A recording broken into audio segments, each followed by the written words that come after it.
राधे राधे। पुरुषोत्तम भगवान की जय। पुरुषोत्तम मास महात्म्य यानी अधिक मास महात्म्य अध्याय 4। अधिक मास महात्म्य चतुर्थ अध्याय। मल मास का वैकुंठ में जाकर भगवान श्री हरि को अपनी व्यथा बताना। भगवान श्री नारायण बोले, हे नारद, भगवान श्री हरि ने जो शुभ वचन अधिमास से कहे वह लोगों के कल्याण की इच्छा से हम तुम्हें कहते हैं, सुनो। वैकुंठ लोक में भगवान की अनेक प्रकार से स्तुतियां और बारंबार नमस्कार करने के पश्चात अधिक मास ने भगवान से करबद्ध होकर निवेदन किया, हे नाथ, हे कृपा निधे, हे हरे, मेरे से जो बलवान है उन्होंने यह मल मास है ऐसा कहकर मुझ दीन को अपनी श्रेणी से निकाल दिया है। मैं आपकी शरण आया हूँ। बलिष्ठ लोग मुझे मल मास कहते हैं और मेरा निरादर करते हैं। मुझे स्वामी रहित और मलिन कहकर शुभ कर्मों के निमित्त मेरा त्याज्य किया हुआ है।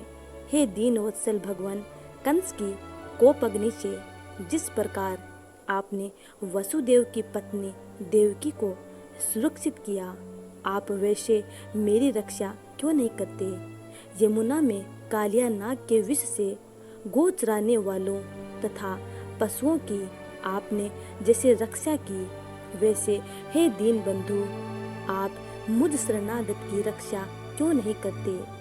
पशु और पक्षियों को पालने वालों एवं पशुपालकों की स्त्रियों की जैसे पहले वर्ज में सर्पत के वन में लगी हुई अग्नि से आपने रक्षा की, वैसे हे दीन वत्सल, कहिए मुझ शरण आए हुए की रक्षा क्यों नहीं करते।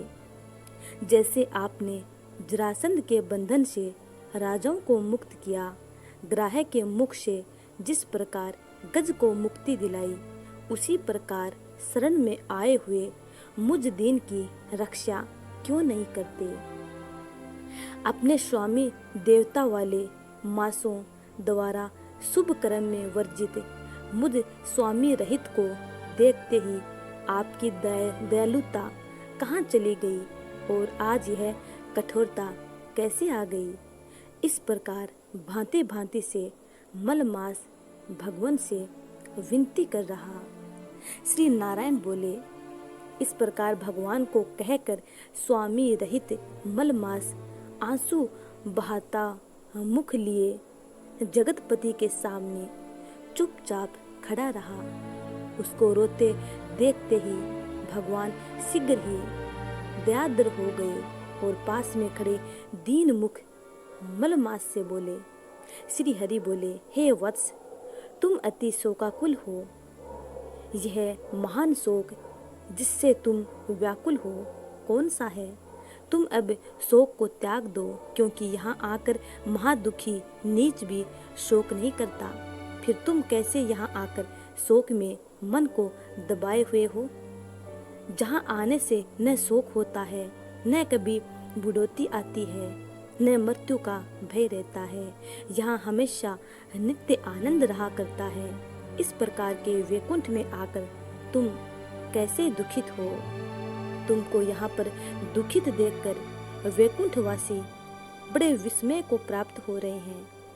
हे वत्स, तुम कहो, इस समय तुम मरने की इच्छा क्यों करते हो।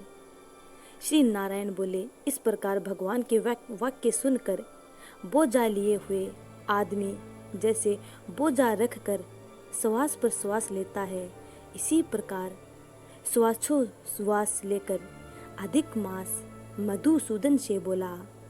अधिमास बोला, हे भगवान, आप सर्वव्यापी हैं, आपसे अज्ञात कुछ नहीं है। आकाश की तरह आप विश्व में व्याप्त होकर बैठे हैं। आप चर अचर सब में व्याप्त हो। आप सर्व साक्षी और विश्व दृष्टा हो तथा निरंजन निराकार रूप में सब प्राणी आप में ही निवास करते हैं। हे जगन्नाथ, आपके बिना कुछ भी नहीं है। क्या आप मुझ अभागे के कष्ट को नहीं जानते हैं। तथापि हे नाथ, मैं अपनी व्यथा को कहता हूँ। जिस प्रकार मैं दुख जाल से घिरा हुआ हूँ, वैसे दुखित को मैंने न कहीं देखा है और न सुना है। क्षण निमेष मुहूर्त, पक्ष, मास, दिन और रात सब अपने अपने स्वामियों के अधिकारों से सर्वदा बिना भय के प्रसन्न रहते हैं। मेरा न कुछ नाम है, न मेरा कोई अधिपति है और न कोई मुझको आश्रय है। अतः क्षणाधिक समस्त स्वामी वाले देवों ने शुभ कार्य से मेरा निरादर किया है। यह मलमास सर्वदा त्याज्य है, अंधा है, गर्त में गिरने वाला है, ऐसा सब कहते हैं। इसी के कारण से मैं मरने की इच्छा करता हूँ, अब जीने की इच्छा नहीं है। निंदे जीवन से तो मरना ही उत्तम है। जो सदा जला करता है वह किस तरह सो सकता है। हे महाराज, इससे अधिक मुझको और कुछ कहना नहीं है। वेदों में आपकी इस तरह प्रसिद्धि है कि पुरुषोत्तम आप परोपकार प्रिय हैं और दूसरों के दुख को सहन नहीं करते हैं। अब आप अपना धर्म समझकर जैसी इच्छा हो वैसा करें। आप प्रभु और महान हैं। आपके सामने मुझ जैसे पामर को घड़ी घड़ी कुछ कहते रहना उचित नहीं है।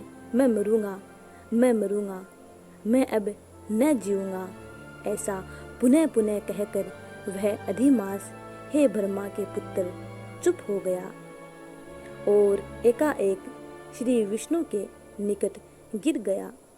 तब इस प्रकार गिरते हुए मलमास को देख भगवान की सभा के लोग बड़े विस्मय को प्राप्त हुए। श्री नारायण बोले, इस प्रकार कहकर चुप हुए अधिमास के प्रति बहुत कृपा भार से अवसन हुए। श्री कृष्ण मेघ के समान गंभीर वाणी से चंद्रमा की किरणों की तरह उसे शांत करते हुए बोले।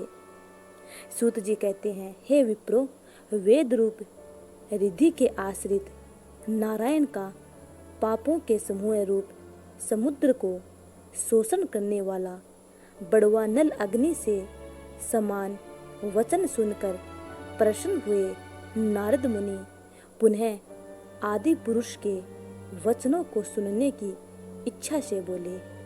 तो भक्तों, पुरुषोत्तम मास का चतुर्थ अध्याय यहीं पे समाप्त होता है।